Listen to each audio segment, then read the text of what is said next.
안녕하세요, 명구입니다. 두바이 전지훈련 중 하베르츠가 햄스트링 부상으로 이번 시즌 모든 경기를 결장하게 될 것으로 보입니다. 부상이 왜 이렇게 많아졌는지, 대안으로는 뭐가 있을지 같이 한번 보겠습니다. 먼저 이번 시즌 운영에 있어서 영향이 있던 꽤 길었던 부상들만 시간 순으로 정리해 보겠습니다. 토미야스는 프리시즌부터 문제가 생기더니 출전 시간 6분을 끝으로 유니폼을 입은 모습을 본 적이 없습니다.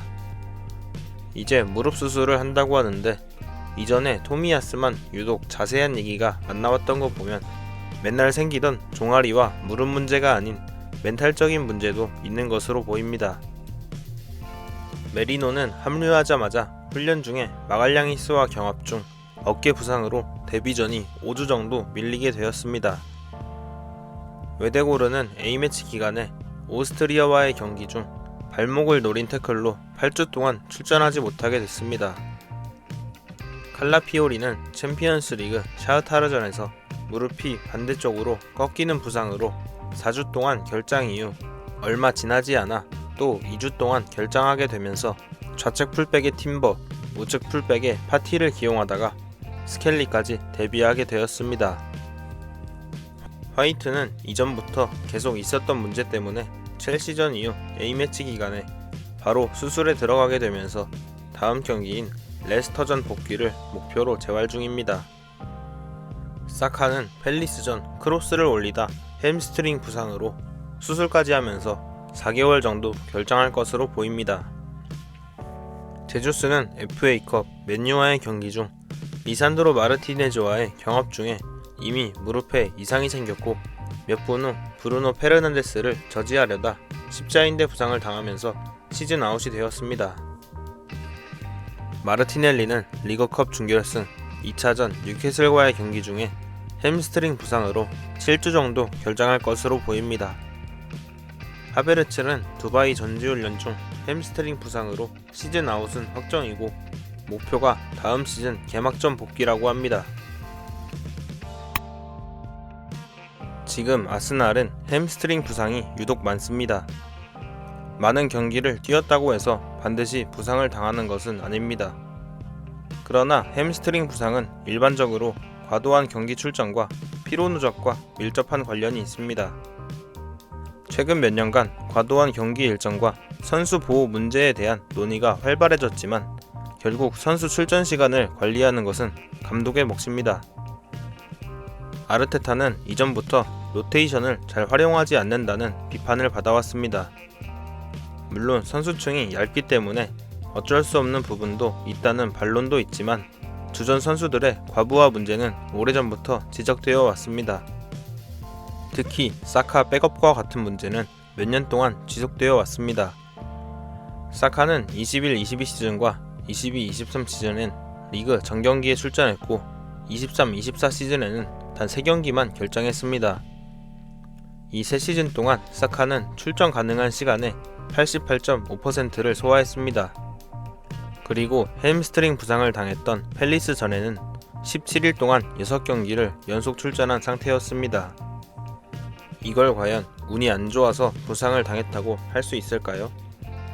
하베르츠도 크게 다르지 않습니다. 출전 시간이 많은 것은 물론이고 압박 전술에서 핵심적인 역할을 하고 있습니다. 최전방에서 가장 많은 압박과 역압박을 수행하면서 가장 활동량이 많은 선수 중 한 명입니다. 단순한 출전 시간뿐만 아니라 출전 중 수행하는 역할의 강도도 고려해야 합니다. 마르티넬리도 하베르츠와 다르지 않습니다. 출전 시간도 많은 데다가 늘 열심히 하는 수비가담, 역습의 선봉장 역할을 맡으면서 90분당 22번의 스프린트로 팀 내 최다 기록을 보유하고 있습니다.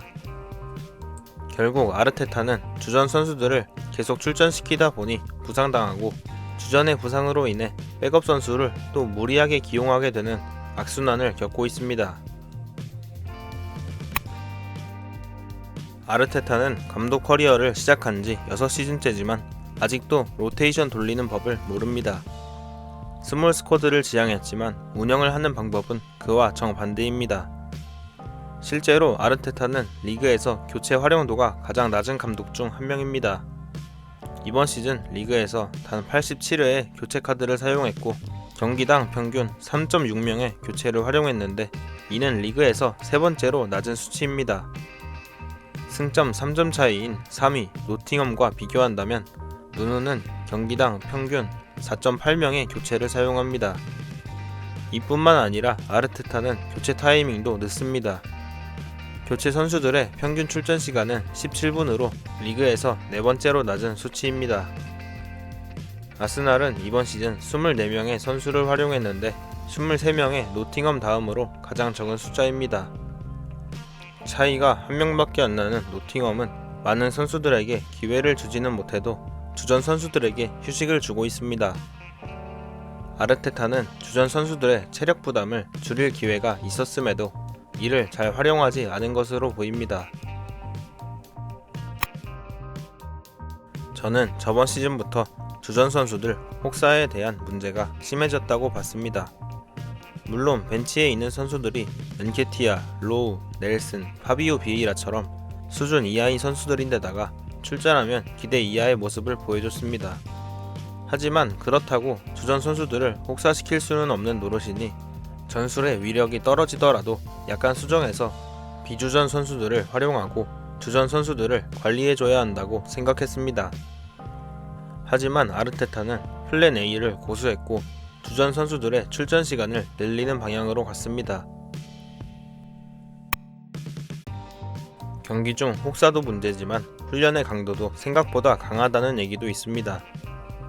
훈련 중 부상 중에서 피로도 관련 부상인 것 같은 것들만 정리해보면 생각보다 꽤 많습니다. 경기 중에 피로도가 쌓이면 훈련 중에 관리를 해주던가 휴식을 줘야 부상을 방지할 수 있는데 훈련의 강도가 강하다는 얘기가 있는 거 보면 그렇지는 않은 것으로 보입니다. 이번 시즌만이 문제가 아닙니다. 햄스트링이 잠깐 올라온 거라면 문제가 안 되겠지만 사카는 이미 수술을 받은 상태인데다가 마르티넬리도 부상 기간이 꽤 길고 하베르츠도 수술이 필요할지 모릅니다. 이러면 영구적으로 운동 능력이 떨어지는 경우도 있어서 마르티넬리처럼 신체 능력이 주무기가 되는 선수들은 더 큰 문제입니다. 꼭 신체 능력이 주무기가 아니더라도 다음 시즌, 다다음 시즌 기용할 때도 이전만큼 기량을 발휘하지 못할 수도 있고 만약 판매한다 해도 선수 가치에 영향이 있을 수 있습니다. 모라타가 1년 반 임대라서 장기적인 플랜에 영향이 갈까봐 영입을 안 했다는 얘기도 있는데 오히려 그 판단이 더 장기적으로 좋지 않은 판단이 되어버렸습니다. 앞으로 아스날은 A매치 기간 전까지 5경기를 치러야 합니다. 다행히 주중 경기는 노팅엄 원정 단 한 경기뿐이지만 리버풀과의 승점차를 좁히려면 리그에서 거의 완벽한 성적을 유지해야 하는 상황입니다. 웬만한 경기들은 스털링, 트로사르, 은하네리 선발에 티어니가 폼이 안 좋은 스털링의 교체 카드로 나오지 않을까 싶습니다. 다른 경기보다 첼시전이 큰 문제인데 스털링이 원소속 팀 상대로 뛸 수 없으니 아마 그때쯤이면 공격수는 트로사르와 은하네리 그리고 막 복귀했거나 복귀 예정인 마르티넬리 정도가 있을 것으로 예상됩니다. 마르티넬리가 못 뛰는 상황일 가능성이 큰데 이러면 최근 얘기가 나왔던 메리노 톱, 티어니 좌측 윙 출전 시간이 늘어날 것으로 보입니다. 여기서 상황이 더 심각해지면 다재다능한 팀버의 포지션이 바뀔 수도 있지 않을까 생각해봅니다. 주전 선수들을 혹사시킨 것과 겨울 이적 시장 공격수 보강을 하지 않은 것에 대한 대가를 스쿼드 운영 한계가 드러나면서 받게 될 것으로 보입니다. 다음 영상으로 돌아오겠습니다. 재밌게 보셨다면 구독과 좋아요 부탁드립니다.